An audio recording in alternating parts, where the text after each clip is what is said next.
She was forced to sit at the grand piano as laughter rippled through the elegant ballroom. The managing partner's voice cut through the ambient noise, dripping with mockery. Even our little secretary should contribute to tonight's entertainment. Show us what you can do, Michelle.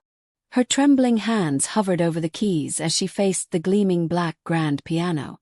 The crowd of attorneys and clients watched with amused anticipation, cocktails in hand, expecting nothing but awkward fumbling from the quiet woman who made their coffee and sorted their mail. For 15 years, Michelle Carey hadn't touched a piano. 15 years since she'd fled from Carnegie Hall in tears, abandoning everything she'd ever worked for. 15 years of making herself smaller, invisible, forgettable. She closed her eyes, took one breath, and then her fingers descended. The opening notes of Chopin's revolutionary Etude thundered through the room. Her hands flew across the keys with stunning precision and passionate intensity that seemed impossible coming from the same woman who practically disappeared against the office walls. The laughter died instantly. Glasses froze midway to lips. And in the sudden silence, pure musical brilliance filled every corner of the room. When the final chord faded, Michelle stood abruptly and fled, leaving behind a room full of shocked faces and one man whose eyes followed her with a mixture of wonder and recognition. Have you ever hidden a part of yourself that could change everything if others knew? If this story already has you intrigued, give this video a thumbs up and subscribe to Genie Soul Stories for more tales that will touch your heart in unexpected ways. Now, let's rewind and discover how Michelle's moment of forced exposure came to be, and what happened when her carefully constructed walls came crashing down. Michelle Carey lived a life designed to be overlooked. At 32, she dressed in muted colors that blended with the office decor of Willis, Creech and Associates. She spoke softly, smiled politely, and moved through the prestigious law firm like a ghost, present but rarely acknowledged. As an administrative assistant, she was efficient and reliable, but forgettable by careful design. Each morning, she arrived at precisely 7:45 a.m., 15 minutes before anyone else. She'd prepare the coffee, sort the mail, and scan the day's appointments, all before retreating to her small desk tucked in the corner of the main hallway. Her workspace contained no personal items save for a small potted succulent that required minimal attention, just like she preferred from others.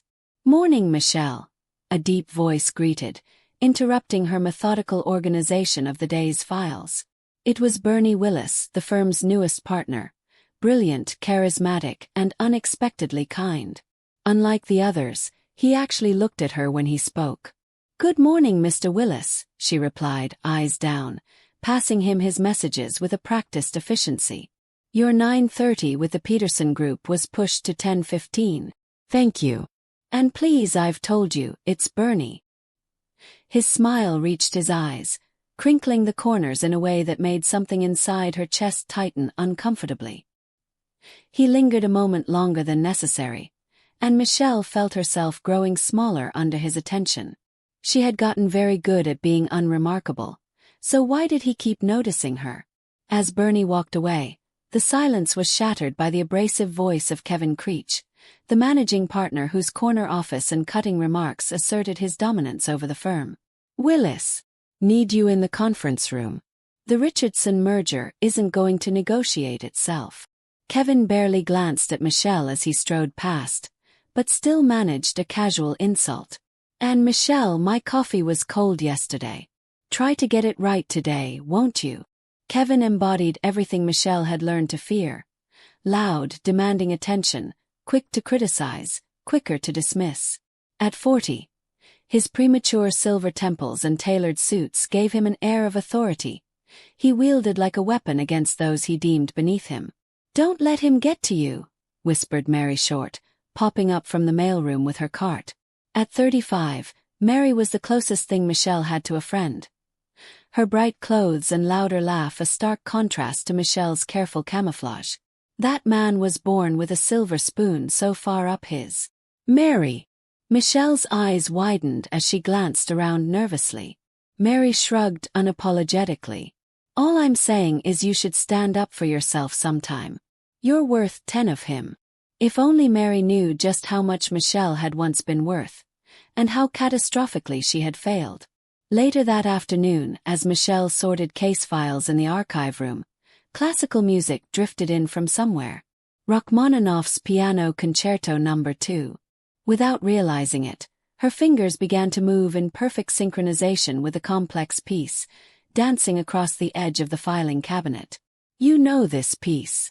Michelle startled, nearly dropping the folders. Bernie stood in the doorway, watching her with curious intensity. "Everyone knows Rachmaninoff," she deflected, quickly busying herself with the files. "Not like that. You weren't just tapping along. Your fingers were playing it, every note perfectly positioned." He stepped closer. "That's not something everyone can do." Michelle's heart raced. She'd gotten careless. "I took piano lessons as a child," she said, the massive understatement bitter on her tongue. "It's nothing." Bernie looked like he wanted to say more, but Ken Dodds appeared behind him, smirking slightly.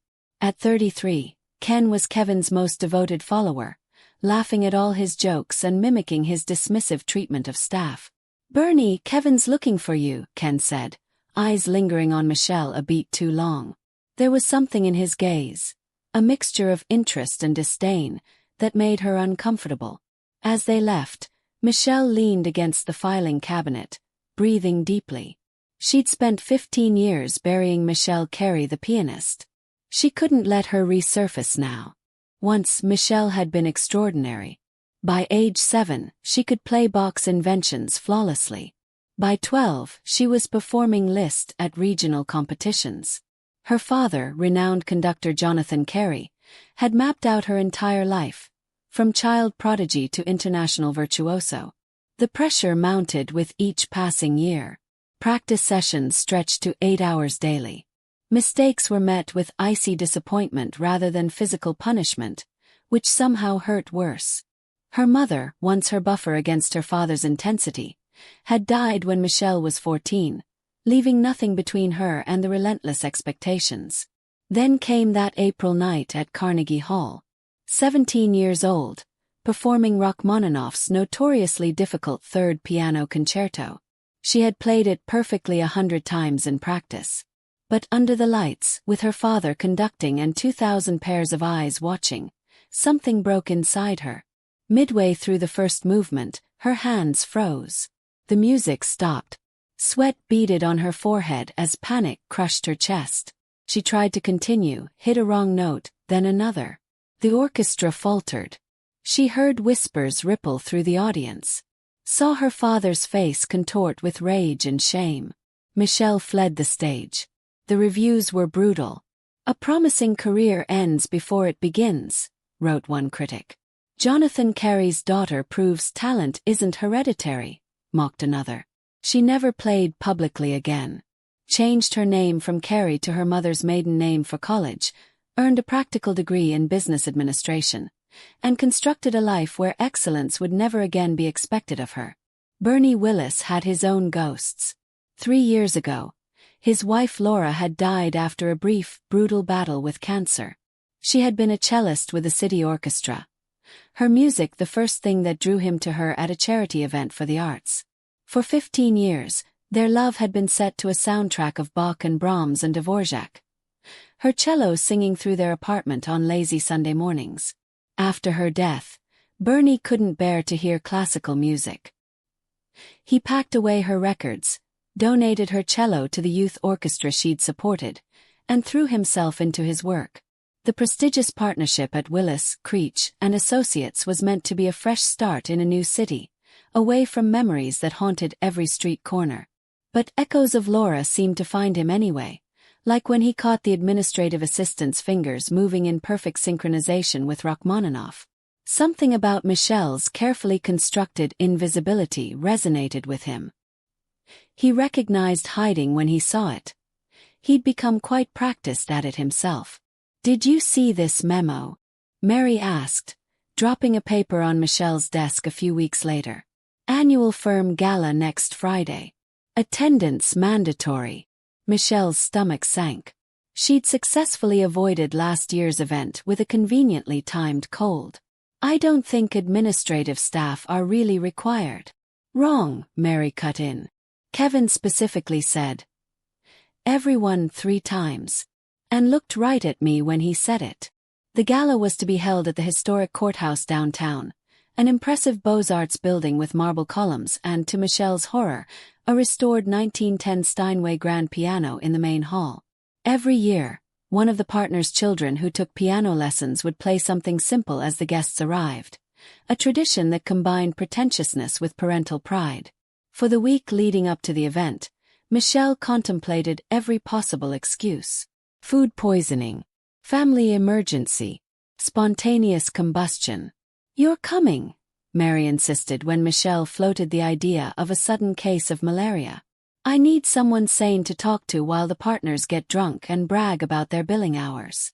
The night of the gala arrived with cruel inevitability. Michelle selected her most forgettable black dress, applied minimal makeup, and arranged her hair in a simple style. The goal, as always, was to be present but not noticed. The historic courthouse glowed with warm light as attorneys, staff, and clients mingled beneath its ornate ceilings. Michelle skirted the edges of the crowd, getting a club soda from the bar and finding a shadowy corner from which to observe. Her eyes kept drifting to the gleaming black Steinway positioned at the center of the room. It had been so long. Sometimes she dreamed of playing, her fingers moving in her sleep, only to wake with a familiar ache of loss. Beautiful instrument, isn't it? Michelle jumped at the voice beside her. It was Curtis Bowen, the elderly courthouse janitor whose weathered face and kind eyes had greeted her when she arrived. Most of the attorneys looked through him as they did her. Yes, she admitted quietly. It's a 1910 model. Curtis nodded appreciatively. You know your pianos. I used to, she began, but was interrupted by Kevin's booming voice addressing the gathering. Welcome, everyone. Willis, Creech, and Associates is delighted to host you for our annual celebration of another record-breaking year. Kevin launched into a self-congratulatory speech about the firm's achievements, most of which he attributed to his own leadership. Michelle relaxed slightly as he continued, thinking she'd successfully avoided attention for another evening. Then came the moment that would shatter 15 years of careful invisibility. As is tradition, we always have a little musical entertainment, Kevin announced. Unfortunately, my nephew who usually plays for us has come down with the flu. Kevin's gaze swept the room and locked onto Michelle with predatory delight. She realized with horror that he'd seen her looking at the piano with longing. But I believe even our little secretary can manage chopsticks for us, can't you, Michelle? His voice carried the unmistakable tone of someone setting up a joke at someone else's expense. Come now, don't be shy. Show us what those filing fingers can do on a keyboard. Laughter rippled through the crowd as Kevin gestured grandly toward the piano. Michelle felt the blood drain from her face as every eye in the room turned to her. Ken was already guiding her forward with a hand on her elbow, his grip firm enough to make refusal difficult. Kevin, that's enough. Bernie's voice cut through the laughter, but it was too late. Michelle found herself standing beside the magnificent Steinway as Ken pulled out the bench. Just a little entertainment, Kevin insisted with a cruel smile. Unless you're too important for that now, Michelle.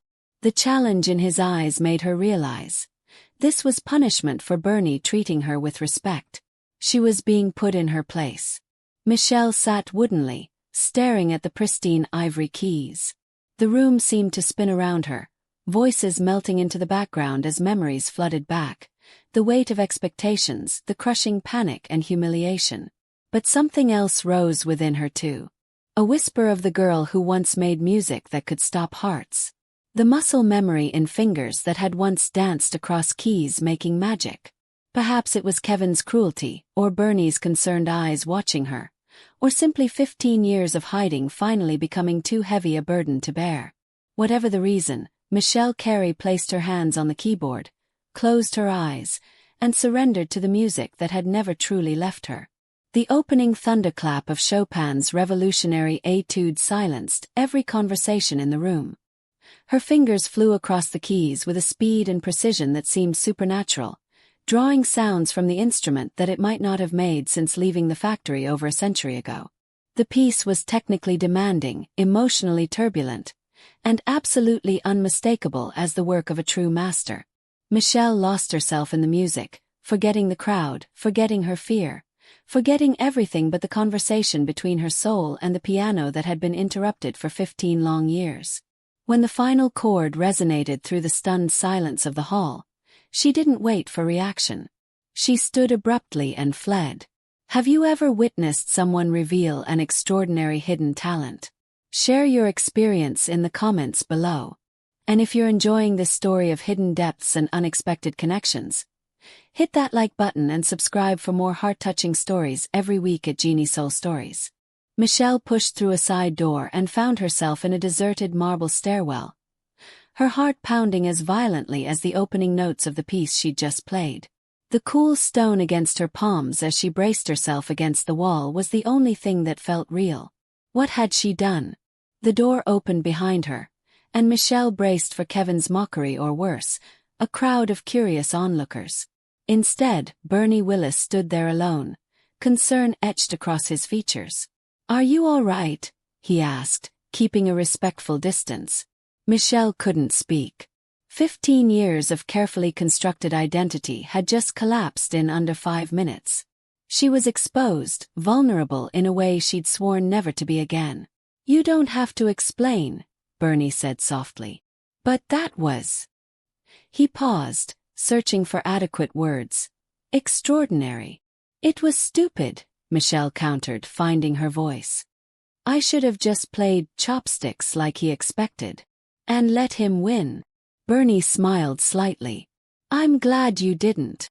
An uncomfortable silence stretched between them until Bernie spoke again, his voice taking on a quality she hadn't heard before, raw, unguarded. "My wife played the cello," he said simply, "for the city orchestra. I haven't been able to listen to classical music since she died 3 years ago. But tonight, hearing you play..." He trailed off, then met her eyes directly. It was the first time it didn't hurt. The confession hung in the air between them, an unexpected intimacy neither had planned. Michelle felt something crack inside her, not the shattering panic of Carnegie Hall, but a gentle fissure in the walls she'd built. "I was 17, she found herself saying. "Carnegie Hall. I had a panic attack during Rachmaninoff's third. Couldn't continue. My father was conducting. He never forgave me." Bernie nodded, understanding the magnitude of what she'd shared. "And so you disappeared. It seemed safer. Until tonight." The distant sounds of the gala filtered through the door. Conversation had resumed, but with a distinctly different energy. Michelle could only imagine what they were saying about her. "I should probably leave," she said, gathering herself. "Or," Bernie suggested carefully, "you could come back in, accept the applause you deserve, and drink Kevin's expensive champagne while he tries to figure out how his joke backfired so spectacularly." For the first time in a very long while, Michelle laughed, a genuine sound that echoed in the marble stairwell. She didn't return to the gala that night, but something had shifted irrevocably. She had been seen. The following Monday, Michelle could feel the difference the moment she entered the office. Whispers followed her down the hallway.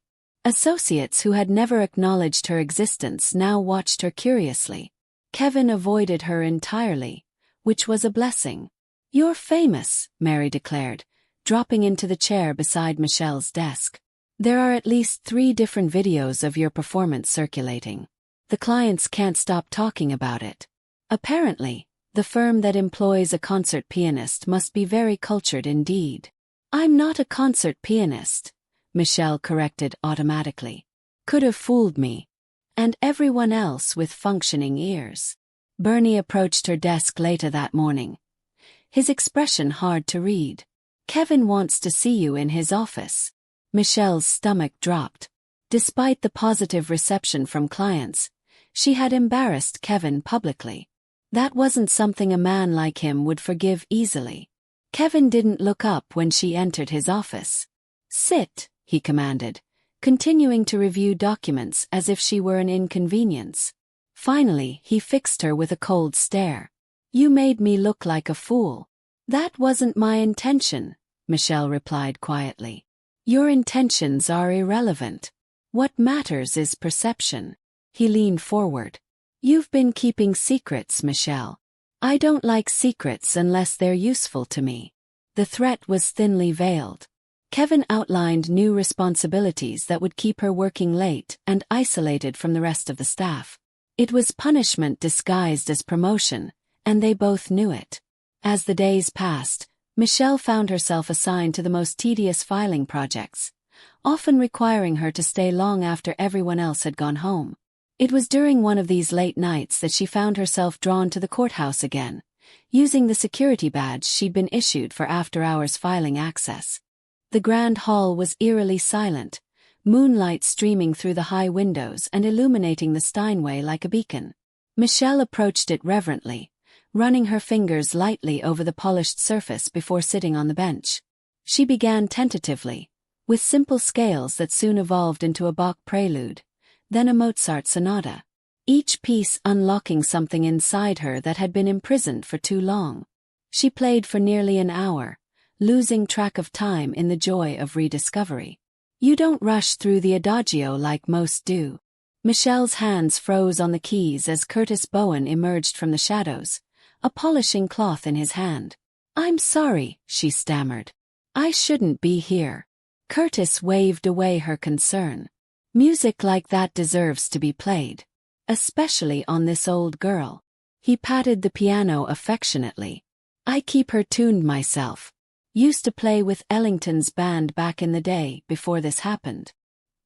He held up his right hand, showing a gnarled scar across the palm. You were a jazz pianist? Michelle asked, momentarily forgetting her embarrassment. Curtis nodded. Until '83. Broken bottle in a club fight I wasn't even part of. He shrugged philosophically. Still got enough fingers to keep this baby in tune though. Over the following weeks, Michelle began playing regularly after hours. Curtis would listen, occasionally offering suggestions from a jazz perspective that opened new dimensions in her classical training. It was liberating to play without the pressure of perfection, to play for joy rather than approval. One night, as she lost herself in Debussy's Clair de Lune, Michelle sensed another presence. Glancing up, she saw Bernie standing in the shadows near the entrance, transfixed. When their eyes met, he didn't look away or apologize for the intrusion. I heard music from outside, he explained, moving closer. I didn't know it was you until I came in. In the moonlit hall, with the last notes of Debussy still hanging in the air between them, Michelle felt strangely unafraid of being seen, at least by him. Would you play something else? Bernie asked, his voice rough with emotion. Michelle nodded and began the Chopin nocturne that had been Laura's favorite, a fact Bernie shared in a whispered conversation after Michelle finished playing. That night marked a turning point in their relationship, as tentative friendship blossomed into something deeper. A connection built on shared vulnerability and mutual understanding. But as Michelle began to emerge from her self-imposed exile, not everyone was pleased. Ken Dodds had noticed the growing closeness between Michelle and Bernie, and his jealousy festered. One night, he followed Michelle to the courthouse, staying hidden as she played. Using his phone, he recorded her performance and, more damagingly, her conversation with Bernie afterward, in which she revealed her full identity and the story of her Carnegie Hall breakdown. The next morning, the video appeared on classicalreview.com, a popular blog in the music world, under the headline, Prodigy Returns. Jonathan Carey's daughter found after 15-year disappearance. Michelle arrived at work to find her carefully constructed anonymity completely shattered. Her phone buzzed constantly with calls from music journalists, former teachers, and finally, the one call she dreaded most, her father. Michelle. His voice was exactly as she remembered, commanding even in its age. I've seen the video. I didn't authorize it, she said, her voice smaller than she intended. Nevertheless, it presents an opportunity. I've spoken with Rochester. They're preparing a comeback tour. Carefully managed, of course. Nothing too demanding to start. Joseph Rochester had been her father's manager and closest friend. The thought of being back under their control made Michelle physically ill. "I'm not interested," she managed to say, though the old fear of disappointing him still clutched at her throat. "Don't be ridiculous. You've wasted 15 years. It's time to reclaim your rightful place." The conversation ended with her father's assurance that contracts would be forthcoming. Michelle sat at her desk, trembling with a mixture of rage and terror. Her carefully constructed safety had been stripped away.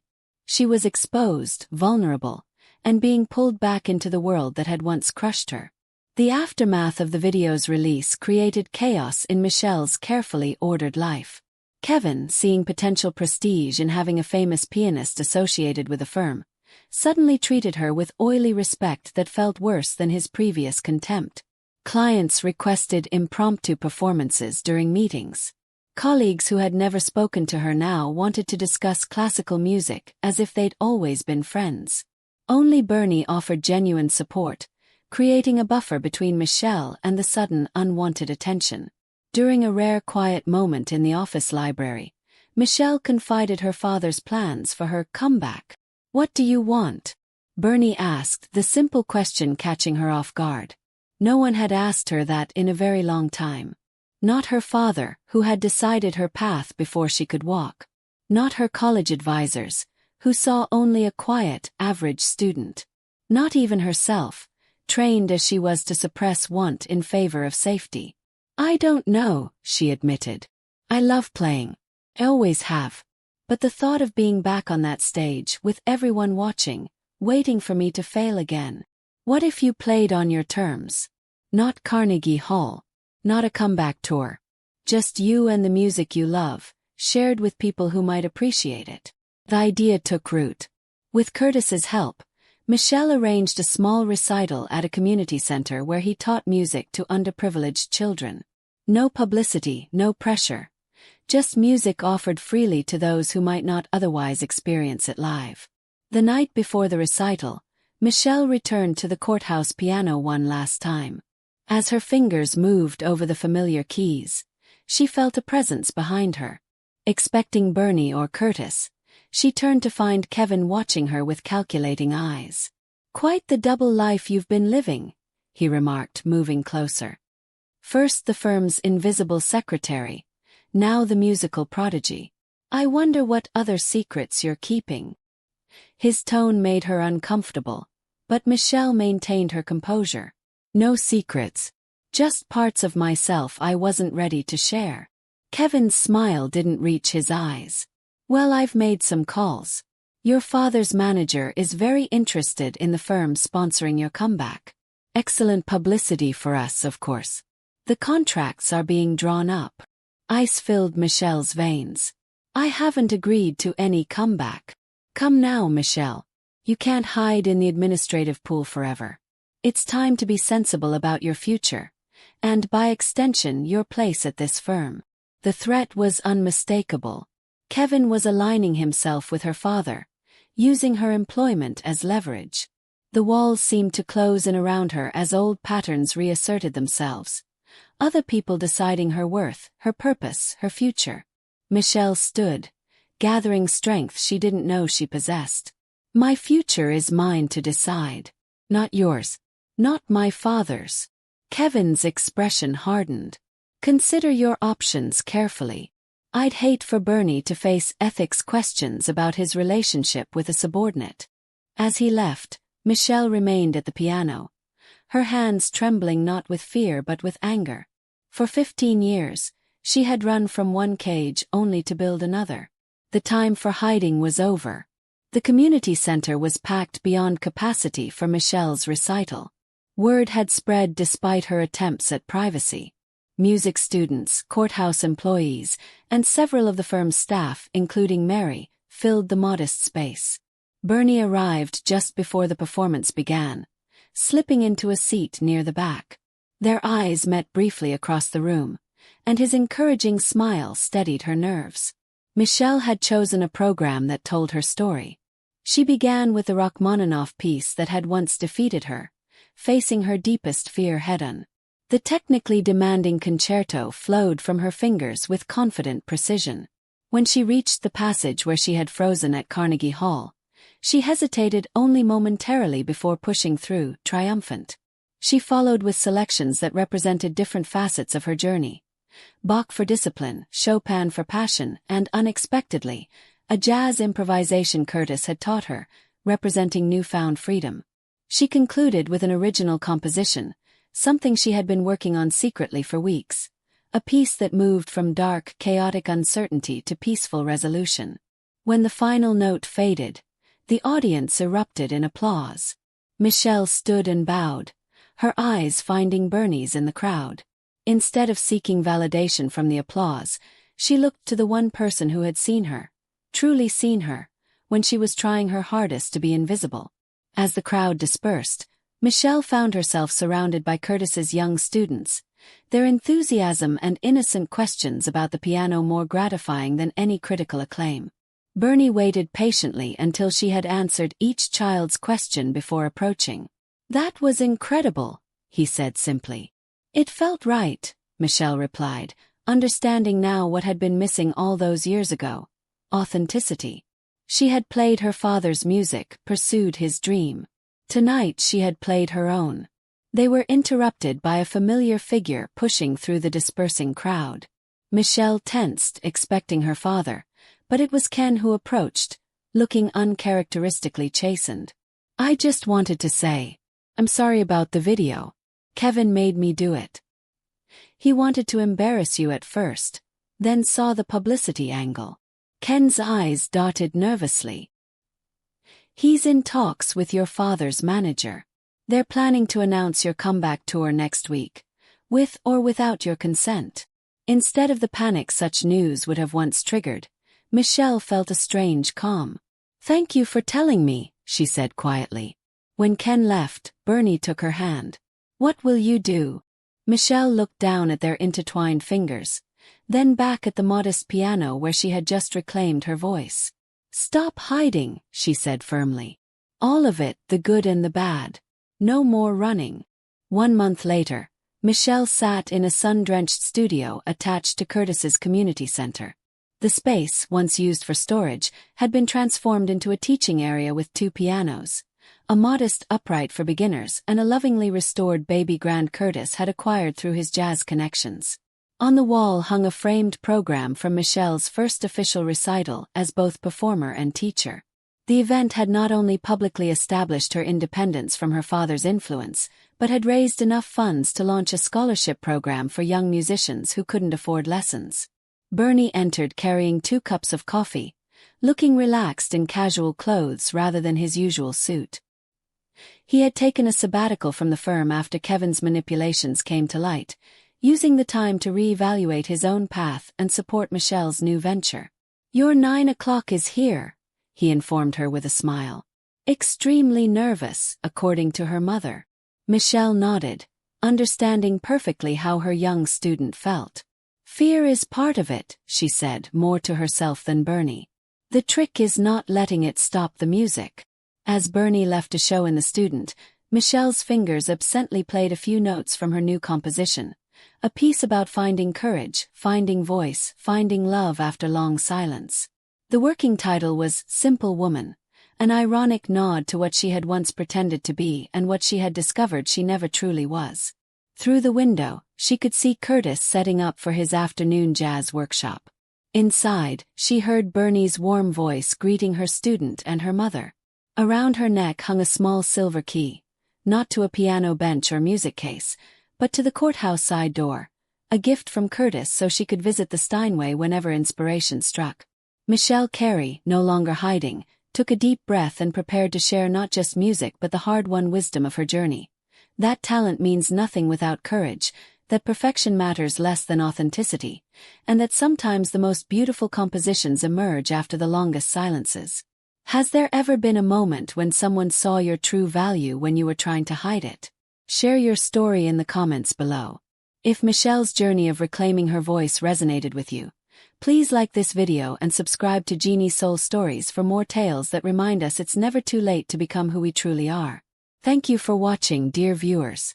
Until our next story, remember that sometimes the most extraordinary symphonies come from those we least expect. This is Genie Soul Stories, where every heart has a melody waiting to be heard.